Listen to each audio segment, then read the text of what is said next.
τι ομάδα είσαι? Ή μάλλον για να είμαι πιο συγκεκριμένη, το αίμα σου τι ομάδα είναι? Όχι, δεν υπονοώ ότι το αίμα σου βλέπει κρυφά ποδόσφαιρο, αλλά ότι υπάρχουν διαφορετικές ομάδες ή αλλιώς τύποι αίματος, οι οποίοι μάλιστα μπορεί να τα πηγαίνουν καλά ο ένας με τον άλλον αν αναμειχθούν, μπορεί όμως και όχι.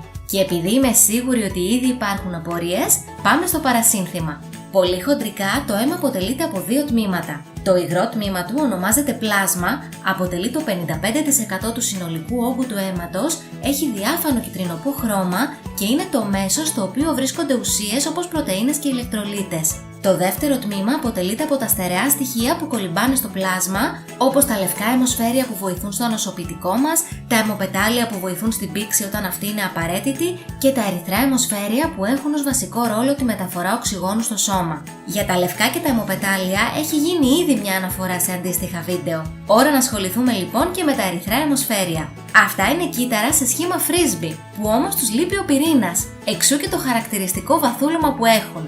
Αν πάμε πιο κοντά, θα δεις ότι στα ερυθρά αιμοσφαίρια διαφορετικών ανθρώπων είναι καρφωμένα κάτι μικροσκοπικά πραγματάκια σαν κεραίες. Αυτές οι κεραίες είναι σάκχαρα και λέγονται αντιγόνα του συστήματος ABO, από τα οποία υπάρχουν δύο είδη, το αντιγόνο Α και το αντιγόνο Β. Οι άνθρωποι που έχουν πάνω στα ερυθρά τους αιμοσφαίρια καρφωμένο το αντιγόνο Α, λέμε ότι έχουν ομάδα αίματος Α. Αντίστοιχα, οι άνθρωποι που έχουν στα ερυθρά τους το αντιγόνο Β ανήκουν στην ομάδα αίματος Β. Και αν βρεθεί κάποιος που έχει και τα δύο, τότε λέμε ότι αυτός έχει ομάδα αίματος ΑΒ. Και αν κάποιος δεν έχει κανένα αντιγόνο στα ερυθρά του, σε αυτή την περίπτωση λέμε ότι το άτομο έχει ομάδα αίματος 0. Γιατί όμως τα λέμε αντιγόνα? Όπως είχαμε πει σε προηγούμενο βίντεο, αντιγόνο λέγεται οποιαδήποτε ουσία αναγνωρίζεται από τον οργανισμό ως ξένη και το ανοσοποιητικό μπορεί να της επιτεθεί. Αντιγόνο δηλαδή μπορεί να είναι ένα μικρόβιο, ένα τμήμα του, μια τοξίνη που παράγει, ένα αλλεργιογόνο όπως γύρι ή σκόνη ή στην προκειμένη περίπτωση μια ουσία που μπορεί να φτιάξει ο οργανισμός ενός ανθρώπου, η οποία όμως αναγνωρίζεται ως εχθρική από τον οργανισμό ενός άλλου. Το αντιγόνο της ομάδας Α, για παράδειγμα, για έναν οργανισμό με ομάδα Β είναι ξένο. Με πιο απλά λόγια, κάποιος με ομάδα Α δεν μπορεί να δώσει αίμα σε κάποιον άλλον με ομάδα Β, αλλά και το αντίστροφο. Ας το δούμε πιο αναλυτικά γιατί αυτό σηκώνει πολύ κουβέντα.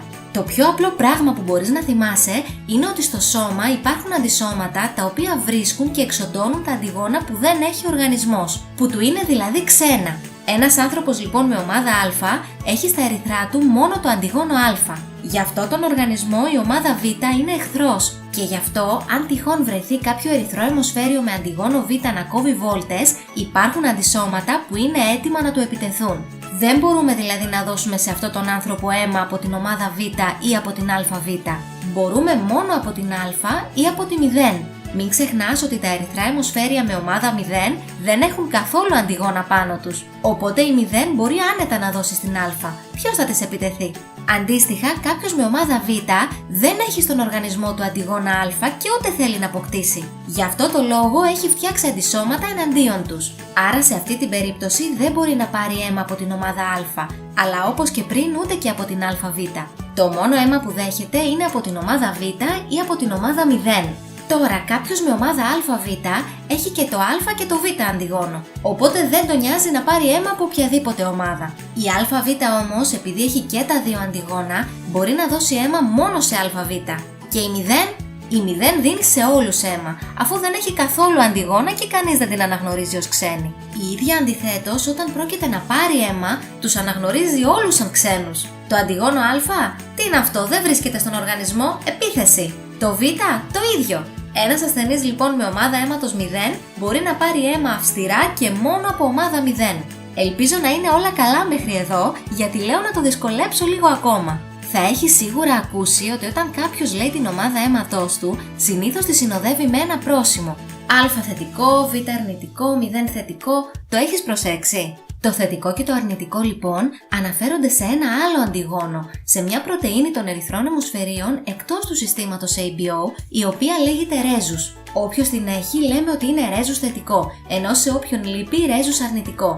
Έτσι για κάθε ομάδα μπορούμε να έχουμε είτε συν είτε πλην. Κάποιος για παράδειγμα με ομάδα Α θετικό σημαίνει ότι έχει στα ερυθρά του αιμοσφαίρια το αντιγόνο Α και το αντιγόνο ρέζους, ενώ του λείπει το Β. Αυτό βέβαια περιπλέκει λίγο τα πράγματα. Βλέπεις, όπως και πριν, το ρέζους, επειδή είναι και αυτό αντιγόνο, δεν μπορείς να το δώσεις σε κάποιον που δεν το έχει, γιατί θα το αναγνωρίσει ως εχθρικό και θα το καταστρέψει μαζί με το ερυθρό αιμοσφαίριο που το έχει στην επιφάνειά του. Με απλά λόγια, τα ρέζους θετικά δεν δίνουν ποτέ με τίποτα και σε καμία περίπτωση σε ρέζους αρνητικά, ακόμα και αν η ομάδα ABO είναι ίδια. Ένας με Β θετικό, για παράδειγμα, δεν θα δώσει αίμα σε κάποιον με Β αρνητικό. Το Β αρνητικό όμως μπορεί άνετα να δώσει στο Β θετικό. Με τον ίδιο τρόπο και για τις υπόλοιπες ομάδες η αντιστοιχεία γίνεται όπως το πινακάκι.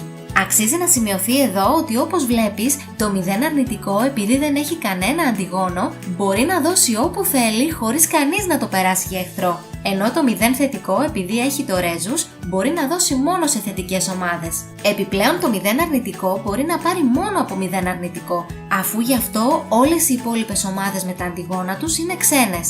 Αντίστοιχα, το ΑΒ θετικό μπορεί να πάρει αίμα από όποιον θέλει, αλλά μπορεί να δώσει μόνο σε ΑΒ θετικό, γιατί πολύ απλά έχει όλα τα αντιγόνα, με αποτέλεσμα όπου αλλού δώσει να του επιτεθεί ο οργανισμός δέκτης. Ενώ το ΑΒ αρνητικό μπορεί να πάρει αίμα μόνο από τις αρνητικές ομάδες. Εφόσον έκατσες μέχρι τώρα, θα υποθέσω ότι όλα είναι ξεκάθαρα και δεν μπερδεύτηκες. Τέλεια! Γιατί τώρα είναι η ευκαιρία να το δυσκολέψουμε λίγο ακόμα. Αν ο μπαμπάς σου έχει ομάδα Α και η μαμά σου Β, εσύ τι ομάδα θα έχεις? Αν είπες ΑΒ, η απάντηση είναι όχι απαραίτητα. Ένα μέσο σωματικό κύτταρό μας έχει το DNA του, δηλαδή τις πληροφορίες για όλα τα χαρακτηριστικά του οργανισμού, πακεταρισμένο σε 46 κομματάκια που λέγονται χρωμοσώματα, τα οποία μάλιστα είναι δομημένα σε 23 ζευγάρια. Το κάθε ένα από το κάθε ζευγάρι το έχουμε από τον πατέρα μας, ενώ το άλλο από τη μητέρα μας. Το γονίδιο για την πληροφορία των αντιγόνων του συστήματος ABO βρίσκεται στο ένατο ζευγάρι χρωμοσωμάτων. Για να αποκτήσεις ομάδα αίματος Α, θα πρέπει είτε και τα δύο χρωμοσώματα από το ζευγάρι να έχουν την πληροφορία για το αντιγόνο Α, είτε έστω το ένα να έχει Α και το άλλο να μην έχει κάποια πληροφορία, δηλαδή 0. Στη δεύτερη περίπτωση λοιπόν, σίγουρα το Α υπερισχύει από το τίποτα, έτσι και πάλι θα έχουμε ομάδα Α. Να σημειώσω εδώ ότι το τι υπάρχει γραμμένο στα χρωμοσώματα ονομάζεται γονότυπος, ενώ το τι αποτέλεσμα παίρνουμε φαινότυπος. Η ομάδα αίματος Α δηλαδή είναι φαινότυπος, που μπορεί να προκύψει από οποιονδήποτε από τους δύο γονότυπους που αναφέραμε. Το ίδιο ακριβώς συμβαίνει και με την ομάδα Β. Για να έχεις αυτή την ομάδα θα πρέπει είτε και τα δύο χρωμοσώματα να έχουν την πληροφορία για να φτιάξουν το αντιγόνο Β, οπότε θα έχεις γονότυπο ΒΒ, είτε να την έχει έστω το ένα ενώ το άλλο να είναι κενό, άρα θα έχεις γονότυπο Β0. Αν τώρα το ένα χρωμόσωμα έχει την πληροφορία για το αντιγόνο Α ενώ το άλλο για το Β, εκεί καταλήγουμε με ομάδα αίματος ΑΒ. Ενώ αν κανένα από τα δύο χρωμοσώματα δεν έχει πάνω του καμία πληροφορία, καταλήγουμε με ομάδα 0. Για να γίνει πιο εύκολο, ας δούμε ένα παράδειγμα. Ας πούμε ότι έχουμε έναν άντρα με ομάδα αίματος Α και με γονότυπο Α0. Αυτό θα πει ότι πήρε από τον ένα γονιό του μία πληροφορία για το αντιγόνο Α και μία πληροφορία κενή, δηλαδή 0. Και έχουμε και μία γυναίκα με ομάδα Β με γονότυπο Β0. Αντίστοιχα, και εκείνη πήρε από τον ένα γονιό της την πληροφορία για το αντιγόνο Β και από τον άλλον τίποτα. Και ας πούμε τώρα ότι αυτοί οι δύο γνωρίζονται, συμπαθούν ο ένας τον άλλον, καταλήγουν μαζί και λίγο καιρό αργότερα αποκτούν ένα παιδί. Αν το παιδί πάρει από τον πατέρα την πληροφορία για το αντιγόνο Α και από τη μητέρα το Β, τότε θα καταλήξει με ομάδα ΑΒ. Αν όμως πάρει το Α από τον πατέρα, αλλά από τη μητέρα την κενή πληροφορία, το 0, θα καταλήξει με ομάδα Α. Αν τώρα πάρει από τον πατέρα το 0 και από τη μητέρα το Β, τότε θα έχει ομάδα Β. Ενώ αν πάρει και από τους δύο το 0, θα έχει 0. Και αν η μητέρα είχε γονότυπο ΒΒ, σε αυτή την περίπτωση το παιδί θα έπαιρνε σίγουρα την πληροφορία για το αντιγόνο Β από εκείνη, και αν έπαιρνε το Α από τον πατέρα θα είχε ΑΒ. Ενώ αν έπαιρνε το κενό από εκείνον θα υπερίσχυε το Β της μητέρας και θα είχε ομάδα Β. Ομάδα 0 δεν θα μπορούσε να έχει εδώ, αφού αυτή απαιτεί γονότυπο 0-0. Και ενώ ο πατέρας έχει να δώσει, η μητέρα δεν έχει. Και πόσες πιθανότητες έχει το παιδί να αποκτήσει την κάθε ομάδα? Αν βάλουμε τα γονίδια των γονιών σε ένα πινακάκι με του πατέρα στην κάθετη στήλη και της μητέρας στην οριζόντια, βλέπουμε ότι από τους συνδυασμούς που προκύπτουν έχουμε μία στις 4 πιθανότητες να πάρουμε για το παιδί ομάδα ΑΒ, μία στις 4 ομάδα Α, μία στις 4 ομάδα Β και μία στις 4 ομάδα 0. Για τη δεύτερη περίπτωση τα πράγματα είναι πιο απλά. Έχουμε 2 στις 4 πιθανότητες το παιδί να έχει ομάδα ΑΒ και 2 στις 4 να έχει ομάδα Β. 50-50 δηλαδή.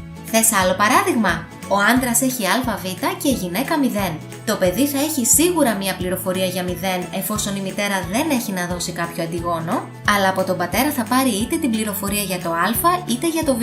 Επομένως το παιδί σίγουρα θα έχει είτε ομάδα α είτε β. Σε καμία περίπτωση όμως δεν θα έχει 0 ή αβ. Και τώρα ερώτηση από μένα. Γίνεται δύο γονείς με ομάδα αίματος 0 να αποκτήσουν παιδί με ομάδα α ή β? Όχι. Εφόσον κανείς από τους δύο δεν έχει στο DNA του την πληροφορία για κάποιο αντιγόνο, επομένως το παιδί δεν έχει από πού να πάρει το α ή το β. Σε αυτή την περίπτωση όλοι οι απόγονοι του ζευγαριού θα πρέπει να έχουν ομάδα 0. Κράτα στο νου σου βέβαια ότι όσον αφορά την κληρονομικότητα, πάντα υπάρχουν εξαιρέσεις, οι οποίες όμως δεν θα αναλυθούν εδώ γιατί ξεφεύγουν πάρα πολύ από το επίπεδο δυσκολίας αυτού του βίντεο.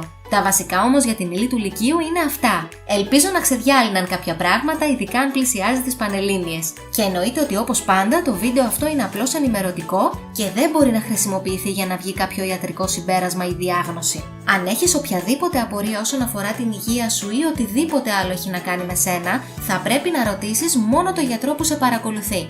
Όχι εμένα, όχι το ίντερνετ, όχι το γείτονα. Μόνο το γιατρό σου. Και αν σου άρεσε το θέμα, μπορείς πριν φύγεις να στηρίξεις το κανάλι με ένα like, με ένα share ή μια εγγραφή, ενώ αν θες κι άλλο υλικό μπορείς να ακολουθήσεις και τις σελίδες του καναλιού στα social media. Αυτά λοιπόν για σήμερα, ήμουν η Άννα και θα σε ξαναδώ στο επόμενο επεισόδιο. Stay tuned!